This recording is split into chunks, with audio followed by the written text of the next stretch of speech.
Hi everyone, my name is Nandini Varma and you're listening to APM Radio. At APM Radio, we want to talk to poets who are creating exciting and interesting poetry, who are experimenting with the art form, and who are writing beautifully. In episode 1, I have with me Sabika Abbas Naqvi, who's a poet, a performance artist, and a gender activist. She's also the founder of Sare Ra Guzar, which is poetry on the streets. Welcome, Sabika. I think I'm going to begin this conversation by asking you when was it that you started writing poetry? When I was really little, I think I was in class one, I was like 3, 4 years old or something like that. That is the time when I used to just write a lot. Unlike what I am now, I actually did not have many friends growing up at all. So I would just go to school, come back home, and write a lot. And I don't remember anything, but my mother tells me that I used to come and for hours I used to, just walk around on the terrace and write things. And people just started calling it poetry. I didn't even know what poetry was. But I used to write in English and Hindi mostly. In Urdu, I started writing only in my undergrad or Hindustani only in my undergrad. And then I realized that this is what I want to write in also. Like I do write in English but I still write in English a lot, but I love writing in Hindustani more. Wow, right. And then you went on to perform your poems, and this is something that I wanted to talk to you about your Poetry on the Streets project. In fact, even before the project started, you were already performing on the streets and you were already looking at streets as the sort of performance space. So, could you tell me a little bit more about that and why you chose the streets? So when I started writing poetry and I started reading it out, I don't know how and when people started recognizing that poetry, especially like in protests, that thing became really common. People would just say, why don't you read something that you've written? And I used to. And then all these poems, they started becoming part of like fancy universities and professors studying there across the world, some Ivy League universities. They started reaching out to me, wanting to include my poems as part of their course. So there are some amazing universities across the world. Um, they have my poem as part of their radical poetry from South Asia section, and I started being called on in panel discussions and mushaira stages and all of that. And people like, because I was not just experimenting with the kind of things that I was writing and the themes, but also the form in which traditional Urdu poetry is anyway written. And if you talk to people and someone who is really a fan of traditional art, traditional poetry writing in Urdu, I don't think that they would really appreciate the work that I do. That the first thing they would say is that that's not even poetry. They'll always look down upon it and all of that. But whatever, the themes that I was writing about, the metaphors that I was using, whether it was kajal, bindi, sari, all of those poems really caught people's attention. And then people used to call me too, because I was also a history student, a scholar, someone who has been deeply entrenched in academia. I knew the political language. I knew the vocabulary. I had learned the vocabulary of all of this, Right. of literature, of poetry, and all of these discussions. And I remember one day I was sitting in one such panel discussion at Ambedkar University, Delhi, and I still remember this student asking a question that, but we are still, and I was still a student. The fact that we're all, all of our conversations, all of our performances are always limited to these spaces. Now, public spaces I had always loved most of my performances that had happened in public spaces before. I had performed in public spaces. I'd loved it. I think I enjoyed more when I was on the Choraha, when I was in the middle of a protest gathering, reading out what I wanted to.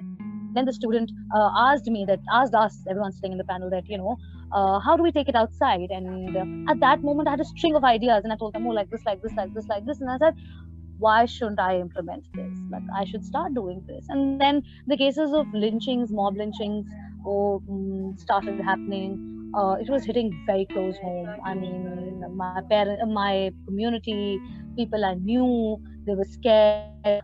And I had always questioned the idea of public spaces, even as a woman, and more so now as a Muslim woman, that what do public spaces mean? And for me, public spaces looked as if they were designed primarily for cis, able-bodied, upper class men, maybe middle-aged men, as if public spaces had names written on them, and those names did not include the names of women, did not include the names of trans people, did not include the names of people from marginalized spaces. It was as if the roads are not made for Muslims, the roads are not made for Dalits, and more so for women of different identities. And so for me, it was a push. I realized that if people want to spread hate without permission, why can I not spread love without permission on these very streets, on these very chaurahas, on the metro stations, on, marketplaces? Why can't I come out and read my poems? And it was super dangerous. It still is. When my poems are put online, I get a lot of abuse and a lot of trolling. I said I have to intervene. I'm not saying that I'm the first person to perform like this on the streets. I don't know. I mean, in pre-Islamic Arabia, there were poets out there in bazaars who would read out humorous poems right there and then. I just think that agenda when I'm out there on the streets, and that agenda is justice, love, equality, harmony, resistance. That agenda might sound really ideal, but for me, this has really worked out. For me, I think that I feel that I have done something. I feel that I am creating an intervention that goes beyond the virtual spaces. And for someone who had received so much of trolling and abuse and harassment online, for me, I thought सड़क पे जाएंगे थप्पड़ पड़ेगा, मतलब lynch कर दिए जाएंगे, मारे जाएंगे, assault होगा, पुलिस में complain होगी, तमाम चीजें. But I had to overcome that. I have severe, it might not look like that, but I have anxiety, and every time I go out and perform, I feel really anxious. But to collect myself and to say that no, the public belongs to me, I belong in these public spaces, and I am going to start from here.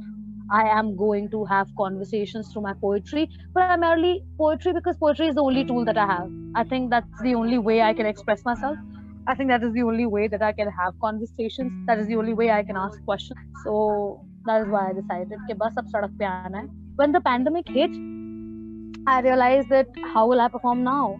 And it was time that if I can't perform on the streets and gather crowds, I can definitely write my poems on the streets everywhere, like in the form of big murals on the wall.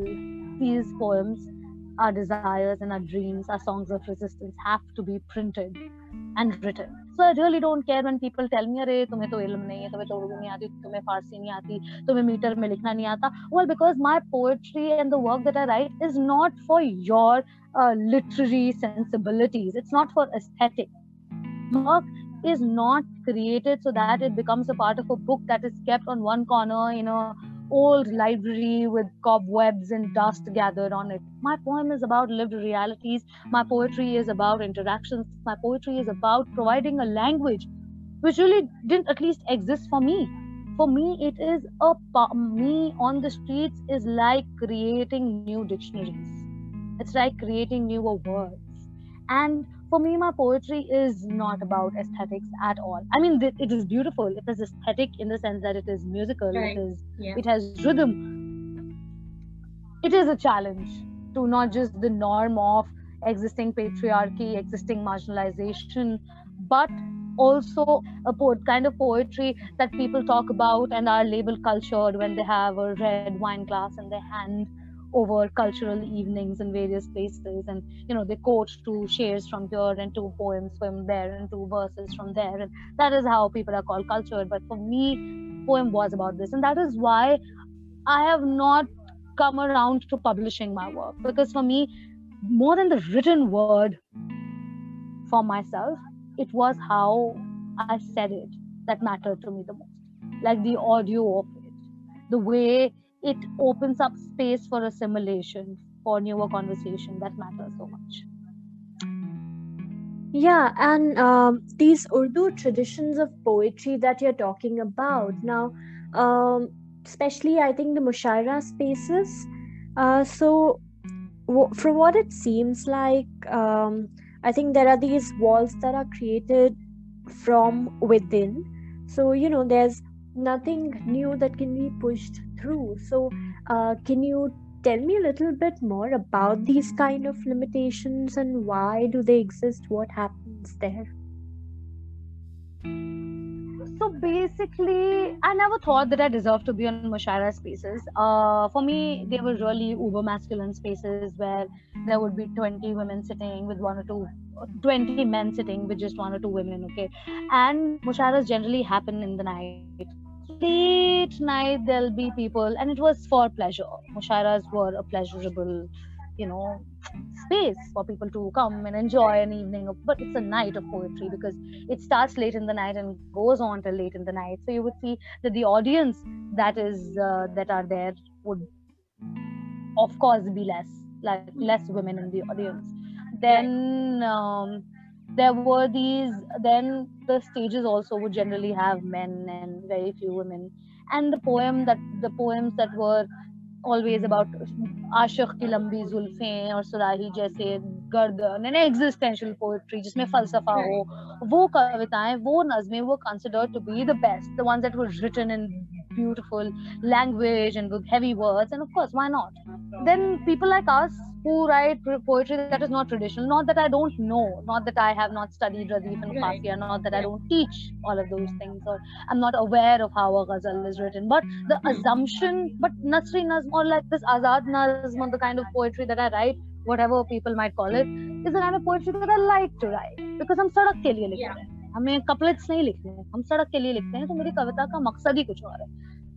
When people wanted to expand the space of mushaira, they started calling some young poets who were writing in new forms.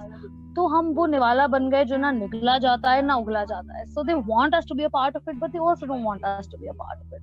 So I remember my first mushaira ever was the Shankar Shad mushaira. Really amazing people, amazing organizers. Had a lot of fun. But I did hear my first, I was the youngest on stage, one of the only 2 women out of 20 men. And I'd gone on stage, and I also remember someone telling me, "Arey, tumhe bulaya hai uske liye," as if you don't deserve to be there. And then I went there and I read this, the "Tum Kaun Rang Ho." That was my first public performance of that, and the first line was "Main Lal, Lal meri jaanghon ke beech se behta gunahgar phawara." Something that I don't think the mushaira stage was ready for. पीछे से आवाज़ आने लगी. I could see the faces of the audience, and in that moment, the satisfaction that I got for subverting that uber masculine space, जहाँ पे तारीफ करने का तरीका ही सीटी बजाना होता है, was incredible.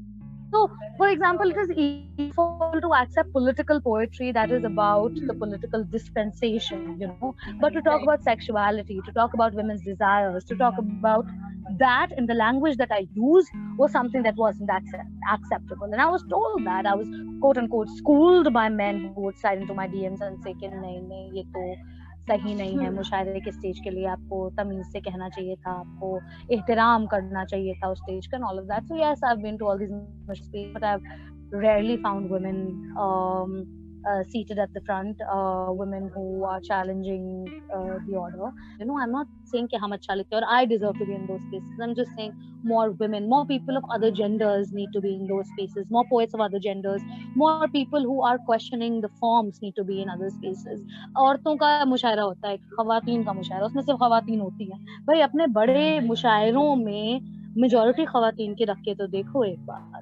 So yeah, so there I've heard a lot, and I've heard a lot of traditional poets who have despised the way that I write. But then I just want to tell them what I write and whom I write for is completely different. Our audience is completely different. Our purpose is completely different. I write for the streets. I write for the chaurahas and metros. I do not want you to go out of your way to even critique me, because I don't write for those spaces. You called me and invited me in those spaces, and hence I am there in those spaces. But those spaces are not my favorite. Those spaces are not what I aspire to be in. I aspire to be sitting under, I aspire to be on metro station gate number 5, performing my poem about love and harmony and equality. I aspire to be sitting in a bazaar, in the middle of a bazaar, reading out a couplet, a poem that I've written. Hmm. Yeah, and you were talking about performing poems on sexuality and people not being okay with it, or even just this idea of desire and dreaming. I think people are still, they find it difficult to come to terms with it, which is why I really loved the idea of um, you and the Fearless Collective, what y'all did with the mural in Lucknow. So, can you tell me more about what that idea behind that was, and what was it that y'all wrote on the mural? Before that, I'll just complete one thought that, Right. whatever I Yeah. said about traditional Urdu spaces and poetry Hmm. spaces, all of that might sound really arrogant, like coming from me, and like women are always very conscious of not sounding so arrogant and, all of that. But Yeah. it is so because, I've really felt and I've heard people say these things to me about, you don't deserve to be called a poet, you are not a poet because you don't have that kind of command over the language, or you don't write that way. And men saying this out to me publicly in the same mushaira on the mic, that she might not have written a good poem but her issues were pertinent, those kinds of comments being passed. So that is why, like, and there have been people in the same space who have been absolutely supportive and have told me that I've never seen confidence like that, never heard poems like these on stage. So yes, I might sound arrogant, saying, critiquing that space, but I think that in the name of not sounding arrogant, people just keep quiet and that change doesn't happen. So it is important for those subversion of uber masculine spaces to happen. So when it comes to the mural, so Shiloh and I are really close friends. She's one of my closest people. She runs the Fearless Collective. I run Sare Raha Guzar, which is Right. poetry of the streets. So over the lockdown, we've been having conversations. We were doing all these Urdu classes, and I was teaching her Urdu, and we were having these amazing conversations every day. We were writing new poems, and it was the group of us. We were four of us, and we were writing new poems every day and reading them out and having all these discussions. And really, it became like a every night that Urdu class of sorts became like a go-to space of poetic desires for us. And we would just write poems Right. and short poems and experiment with form, experiment with language, and all that. And both of us are public artists. She paints in the streets, I perform in the streets. So for us to be inside the house for so long became a huge thing. And so both of us decided that we want to do something on the streets, write poems on the streets, make murals on the streets, and again, and hence we applied for the grant together. Then we got it, and we decided to, just go out there and do it. And because we did not want to do it in Delhi and Bangalore together, because those are spaces that already have, or Bombay, these are big cities that Hmm. already have certain conversations. When it comes to Lucknow, we hardly have street art beyond the Nagar Nigam Right. people, right? So it became really essential to, especially in UP, which is a state where newer forms of marginalizations are being unleashed on us every day. Yeah. So for Yeah. us to be out there on the street, search for a wall in a busy place in old Lucknow and paint it, and talk about women's desire. It's called, what is written is called Meri Tamanna. So what Hmm. do we desire? What do women desire socially, politically, economically, bodily, sexually, Right. romantically? What do we desire? We desire, and the desires were so simple. मेरी जिंदगी सिर्फ मेरी हो, ख्वाबों में ना कोई फेरी हो. And these are not just the words. This is not a poem that I have written per se. We did a workshop, a very extensive workshop with Muslim women, talking about desires, with women talking about their desires, and whatever I could capture, whatever thoughts I could capture from the workshop, I took Mhm. those and put them in a poem. They're not my words, Wow. these are the Okay. words of all the women. So it's a co created piece of poetry out there, written on the streets, because we can't perform right. And these Right. desires have to be stamped on the streets. They have to be permanently put on the streets to remind everyone that our desires exist. Yeah. Desire to desire and dream exist. And they Hmm. are very, very simple. They're very, very, I mean, even if they are complex, they're simple and complex, everything. But I'm just saying that we are embossing our desires on the streets through this mural.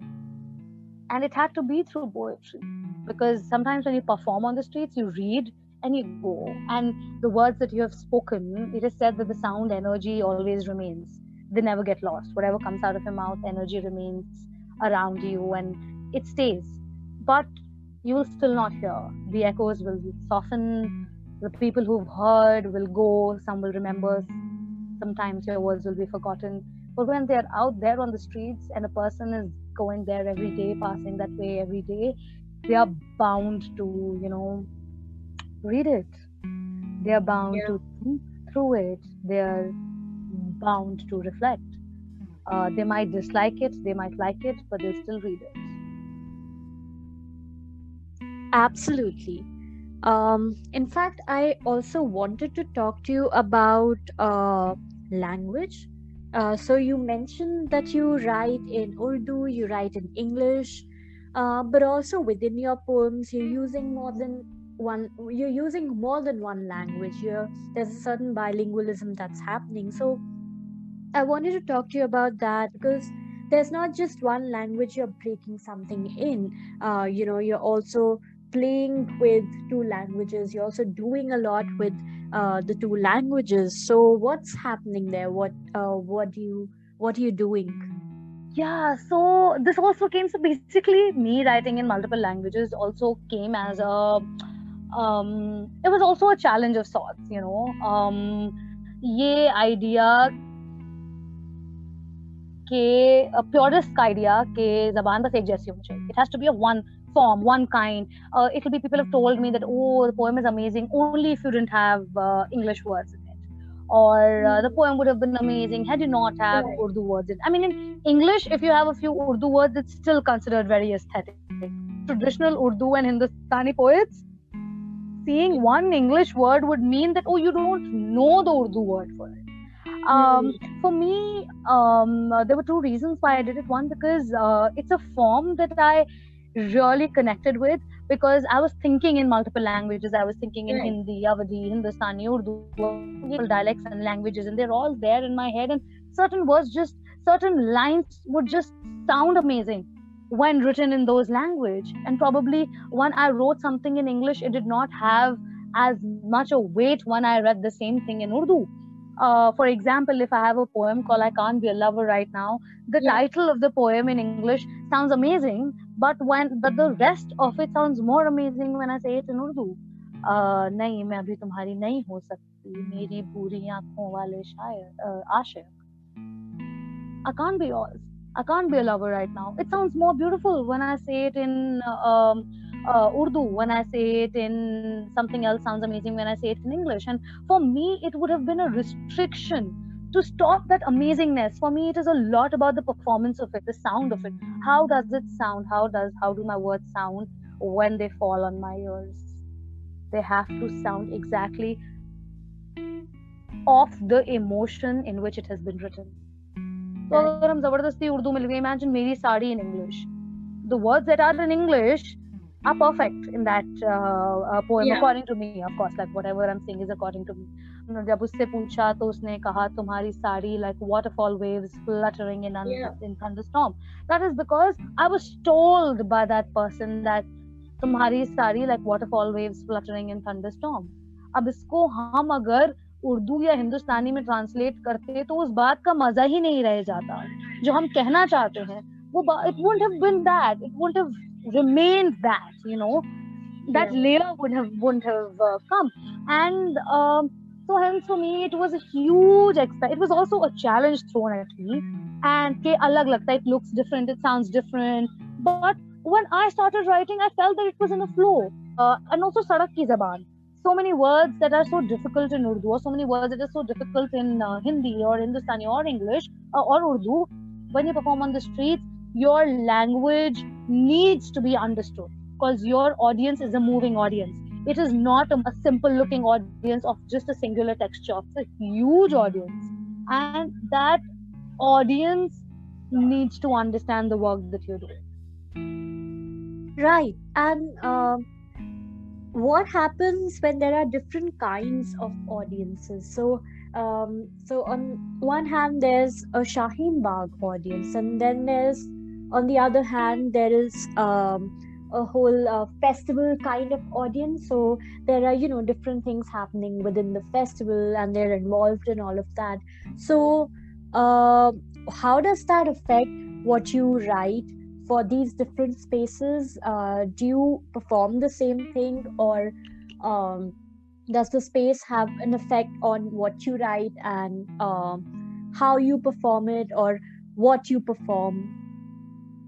See, when I'm performing at Shaheen Bagh, it's like home because I'm also there because I'm part of that community.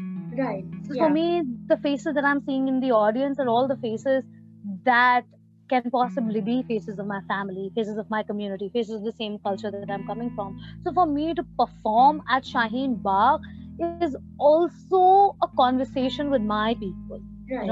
my people, and that conversation and that poetry is deeply rooted in my own politics. And more than the aesthetics, it is the resistance that matter at that particular point. For me, my poems, when they go to Shaheen Bagh or protest stages, they become slogans.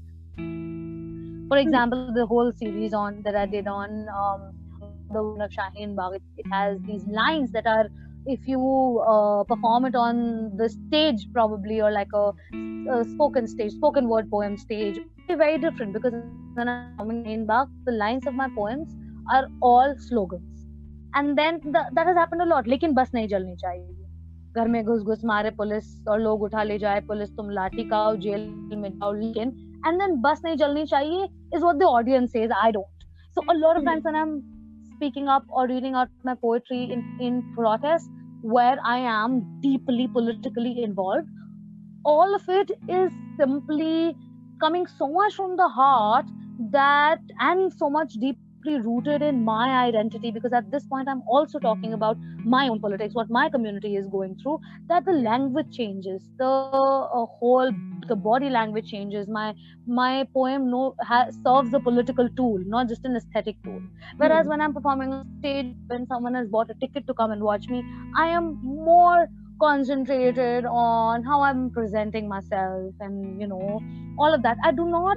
I want to, maybe sometime in the future, I would want to do a poetry piece on the stage where the audience is involved. But I also think when the audience is sitting in a particular way, in a particular setting, and has paid to listen to me, I also am not sure or comfortable with how much will the audience, interact with me in the performance of it. So for me, it becomes a lot about aesthetics as well. It would be a lot about my expression. It will be about the audio. It will be about the sound. But when you're performing it will be about the sound. It will be about the light. It will also be about what the people sitting in the audience might or might not think about you as a performer, and will they buy the tickets to my next show. But when I'm performing out there on the streets, that idea is not there. It doesn't matter what I'm wearing, what are my expressions. What matters is the point that I'm making. Because when people are giving big political, long political speeches, for me, my poetry is those political speeches. Right. Yeah. There is a stark difference, but my heart is there in both. But somewhere more when I am, trying to save my own self, save my own community, when I'm fighting for my own people, then it's a fight and not just a performance. Yeah. Basically. Right. Yeah. So I think this is going to be the final question. What, according to you, is the idea of beauty in poetry?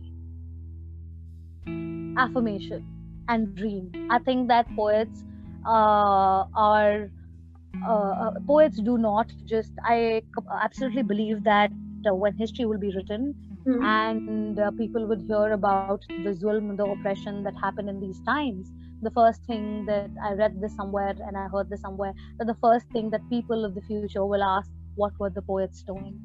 And for me, the poets are not just here to question, to resist, to raise the right questions, to create narratives, to question political fault lines, to interrogate political moments, but also to provide a dream.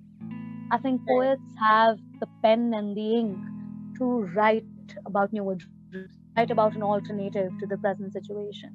To color the sky, आसमान को नए ख्वाबों से रंगीन करना और कई नई दुनियाओं का इजाद करना.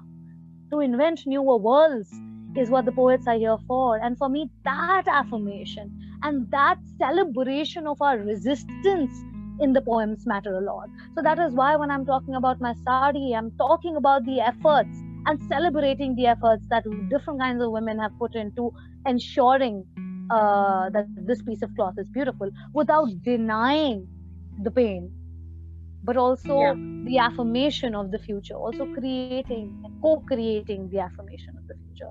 And I think poetry is never written by an individual. I think poems are co-created. Poems are co-created because poems are narratives, poems are political interventions, because poems are breaths, and none of the breaths that we take is our own. It is from the same pool of air. It is from the same pool of air, and it goes back into the same pool of air. So whatever goes to our lungs, when whatever goes to our lungs is shared, whatever comes out of our tongues is shared. So for me, beauty in poems is affirmation and an imagination of an alternative. We're like laborers constructing newer worlds. That's so beautiful, Sabika. Thank you so much. That's really beautiful. Thank you for doing this. For everybody listening, Sabika is now going to perform her poem called Mother Tongue.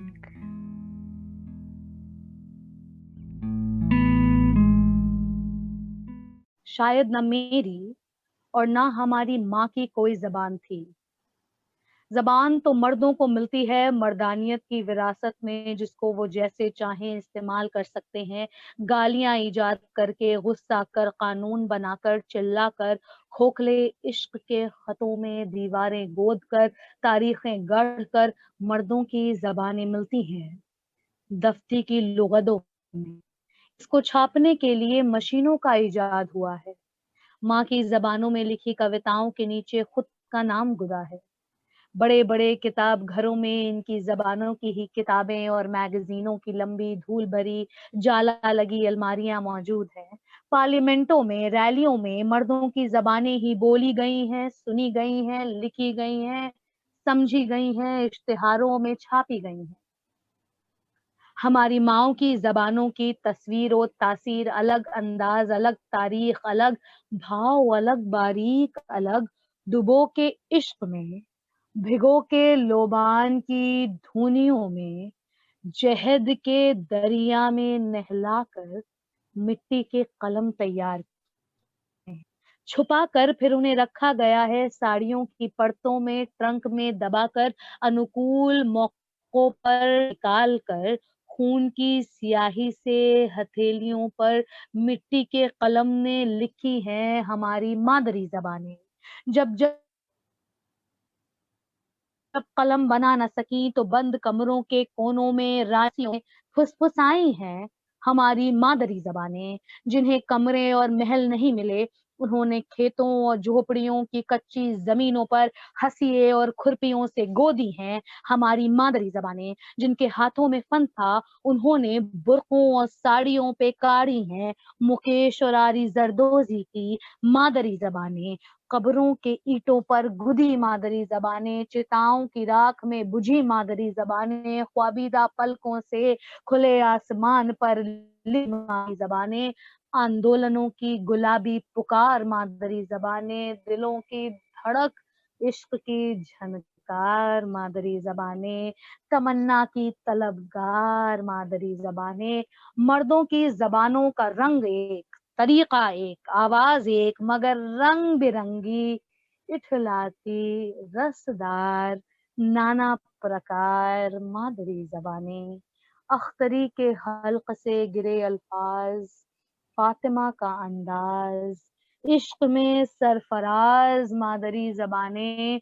इन सारी जबानों को चुनकर, लफ्जों को समेट कर हम लिख रहे हैं नए सिरे से हमारी खुद की मजेदार, जर्रार, तेज तर्रार, लंबी मादरी जबानें, मादरी जबानें.